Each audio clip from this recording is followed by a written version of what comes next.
Retomando aqui, pessoal, a aula 3, então, sobre filosofia grega 2, especificamente sobre Platão, na parte B, a gente continua agora aqui. Como eu estava dizendo, imagina que agora com relação ao Covid, você não fica doente, você fica doente, mas você não faz parte do grupo de risco. E aí, o que o Platão diria é a consciência de que o bem comum é melhor do que o meu bem pessoal te leva à ideia de se afastar das outras pessoas para que você não seja aí o canal para que pessoas que estão no grupo de risco possam ficar doentes e essa doença acabe, esse vírus acabe se espalhando. Dessa forma, Platão acredita que a melhor forma de governar a polis, né, governar a cidade, seria através de um governador filósofo. Claro que pensando esse governador filósofo como esse indivíduo que tem certa clareza do que faz a partir então das suas concepções racionais. Bom, muito bem. Então, dito esse cenário e já aí com essa parte toda da questão ética pontuada, que faz parte da teoria platônica, agora a gente chega num dos pontos mais significativos, que é a teoria das formas. Então, na teoria das formas, eu acho importante a gente entender que isso vem de um debate anterior, que começa lá com Heráclito de Éfeso e Parmênides de Eleia, pré-socráticos. Heráclito é aquele que tem aquela expressão famosa de que não se pode entrar duas vezes no mesmo rio. E o Parmênides é aquele pré-socrático que vai falar sobre uma coisa é e ela não é um não ser. Ou seja, o que ela é, né, o ser, o que ela é permanente e não muda, portanto. Para Heráclito, as coisas mudavam como o rio mudava e você mudava. Para Parmênides, não se muda, né, porque se continua igual. O fato de uma árvore de maçã ficar mais velha não significa que ela não era árvore de maçã quando era uma mudinha. Para o Parmênides é essa ideia de constância, portanto. O ser é e não deixa de ser. Agora, por lá que é diferente a ideia de uma muda de maçã e de uma árvore de maçã, obviamente. Então é a partir desse debate que o Platão vai seguir a teoria socrática sobre as formas. Bom, forma a gente vai entender com aquilo que é único e eterno. Então, por exemplo, a forma do bem. O que é o bem? Existe uma forma bem única e eterna, que não muda. De certa forma, o que o Sócrates dizia é que só servia para conceitos de ordem abstrata, essa ideia de forma. Então, a forma abstrata, né, porque não é material, de bem ou do próprio mal e tudo mais, né? O que significa a forma, então? É aquilo que é único e eterno. Agora, o debate que a gente vai puxar aqui é para a ideia de aparência e essência. Afinal de contas, né, a forma pode ser única e eterna em sua essência, mas em sua aparência pode mudar. E é aí que a gente vai tentar entender então um pouquinho o que o Platão queria dizer. Primeira diferença do Sócrates para o Platão é que para o Platão não serve só o conceito de forma para conceitos abstratos, mas também para conceitos concretos. Ou seja,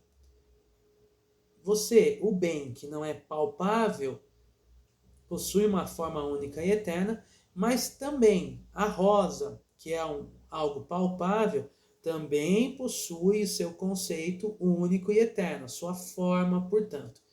Então, por forma, a gente vai entender a especificação de uma coisa, de um conceito. E para Platão, esse conceito pode ser tanto abstrato quanto concreto, qualquer um possui uma forma única e eterna. Portanto, se possui uma forma única e eterna, significa que isso não muda de acordo com Heráclito. Porém, o que a gente vai perceber é que o Platão abre a concepção de que as coisas mudam também. E é aí que a gente vai chegar, então, na teoria, continuando a teoria das formas, mas na teoria platônica sobre os dois mundos, portanto. Se as formas são únicas e eternas, certo? Retomando lá. Conceitos abstratos, portanto, como o bem, e conceitos concretos, como a rosa, possuem sua forma? Então, Heráclito acertava quando dizia que possuía uma constância, mas Parmênides apontava para que as coisas mudavam. E vamos lá. A rosa, ela é sempre igual? Uma pergunta dessa vai falar assim, é claro que não. Mas ela deixa de ser rosa? E é aí que a gente chega, então, na ideia de essência e aparência. Para explicar isso, Platão vai falar sobre os dois mundos. Para ele, Platão, existia um mundo inteligível, ou também chamado de mundo das ideias, e um mundo sensível, ou dos sentidos.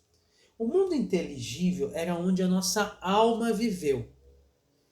Esse lugar onde a nossa alma viveu, onde ela esteve antes, portanto, é o mundo das ideias. E lá ela teve acesso a todas as formas, todas as formas, todas.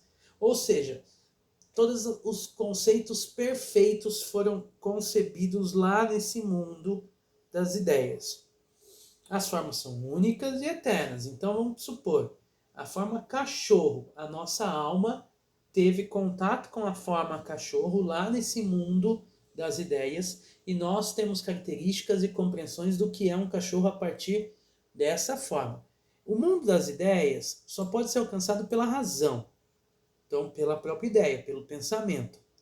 Ele é imutável e representa a essência de todas as coisas. Agora, o mundo sensível, ao contrário, é o nosso mundo presente, dos corpos sensíveis. E corpos sensíveis, eles são compreendidos a partir dos sentidos. E estão sujeitos a mudar. São mutáveis, portanto. Porque o que a gente enxerga neste mundo sensível, como são a partir dos sentidos, são aquilo que compõe a aparência de algo. Pensemos em você mesmo. Você, 10 anos atrás, e hoje, e daqui 10 anos. Você não deixa de possuir a mesma forma única e eterna. Ou seja, você tem uma essência pessoal.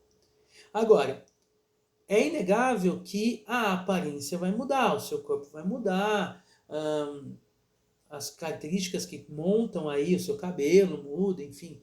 Mas isso não altera quem de fato você é. Vamos pensar, voltando na ideia do cachorro.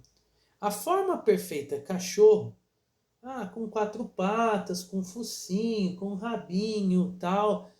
Isso é uma forma perfeita. Só que o que difere um cachorro do outro? Um pincher, um pastor alemão, um boxer, um pitbull, é a questão da aparência. Mas todos eles possuem aspectos que são iguais, que associam a forma cachorro.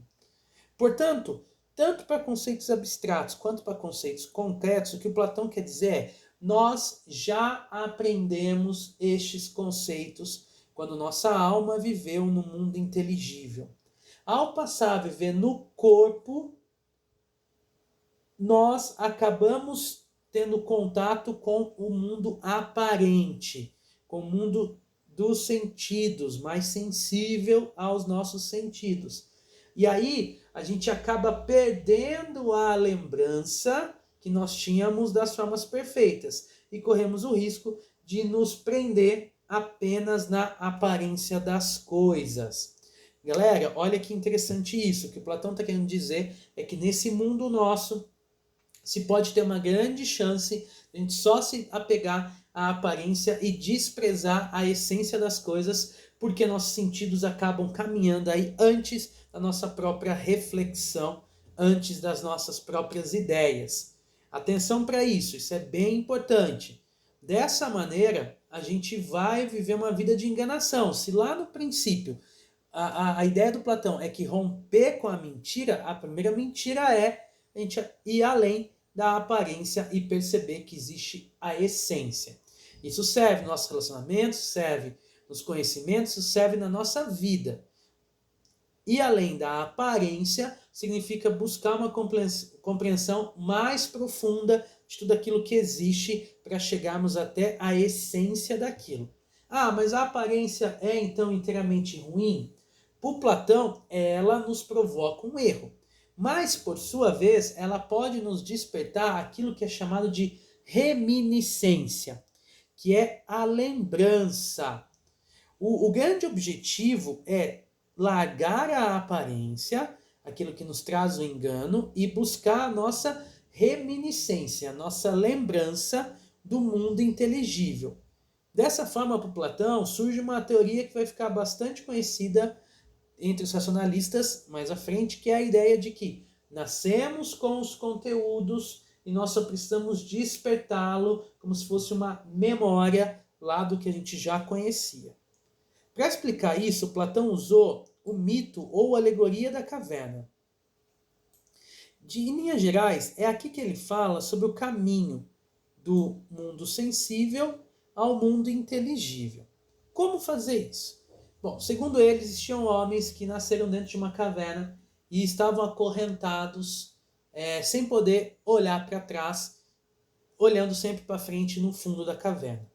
Lá atrás existia uma pequena abertura por onde podia entrar a luz, ou do sol, ou de uma fogueira projetada lá fora. Esses homens então só enxergavam as sombras projetadas por essa luz que entrava pela pequena abertura da caverna. Imagine você então que você passa a vida olhando só as sombras. E os homens temiam, porque essas sombras que vinham lá de fora, para eles, pareciam monstros terríveis, pareciam coisas assustadoras e parecia que a caverna então era muito mais confortável, confiável do que o mundo externo. Um dia, um desses homens acaba se soltando ali dos aguilhões, das algemas, e sai. Diz Platão que ele fica todo cego no primeiro momento, meio perdido, por conta da claridade e a dificuldade de enxergar as coisas. Mas aos poucos, esse homem começa a perceber o mundo, suas cores, suas verdadeiras formas e como tudo era diferente daquilo que eles estavam acostumados lá dentro da caverna. Inclusive, ao olhar um riacho, ele pode se ver finalmente e consegue a partir dali perceber que tudo que ele tinha de mundo até então era muito frágil, era muito pequeno perto de tudo que estava acontecendo. Ou seja, esse homem ao sair da caverna, ele saía da perspectiva do mundo sensível apenas, só da compreensão a partir dos seus sentidos, só da aparência e caminhava para o mundo inteligível, para as formas, para o modelo perfeito das coisas em sua totalidade, na sua essência. Isso não é fácil. Por isso que o homem fica ali por algum tempo cego, que ele não consegue enxergar exatamente o que está acontecendo. Para nós também, o exercício da filosofia que nos leva a essa reflexão, saindo da aparência para ir para a essência, também não é tão simples assim.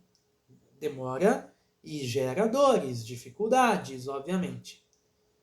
Esse homem se sente tocado de descobrir o mundo e resolve contar para os outros e volta para a caverna. Ao voltar para a caverna, acham que ele ficou doido e tentam matá-lo, matam para que aquilo não se espalhasse entre as pessoas de dentro da caverna.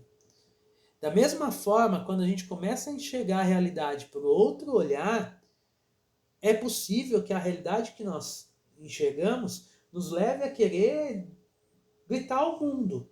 Mas o mundo pode ser o canal de nos reprimir, de nos tentar calar, porque está acostumado com a aparência e acha que aquilo que a gente está dizendo, que na verdade é a essência, parece loucura. Platão usa o mito ou a alegoria da caverna também para dizer a respeito do próprio Sócrates, que ao tentar contar para Polis, para Atenas, aquilo que ele enxergava, ele foi condenado à morte nesse sentido. Bom, galera, em linhas gerais é isso sobre Platão. Como eu falei, a gente está indo no processo de revisão, mas é importante entender principalmente essa questão dos dois mundos. Valeu, galera, muito obrigado. Até a próxima. Não esquece de quem não está acompanhando os vídeos aí, tá, para ir lá e acabar se marcando para a gente ter a sequência dos vídeos. Valeu, galera! Até a próxima!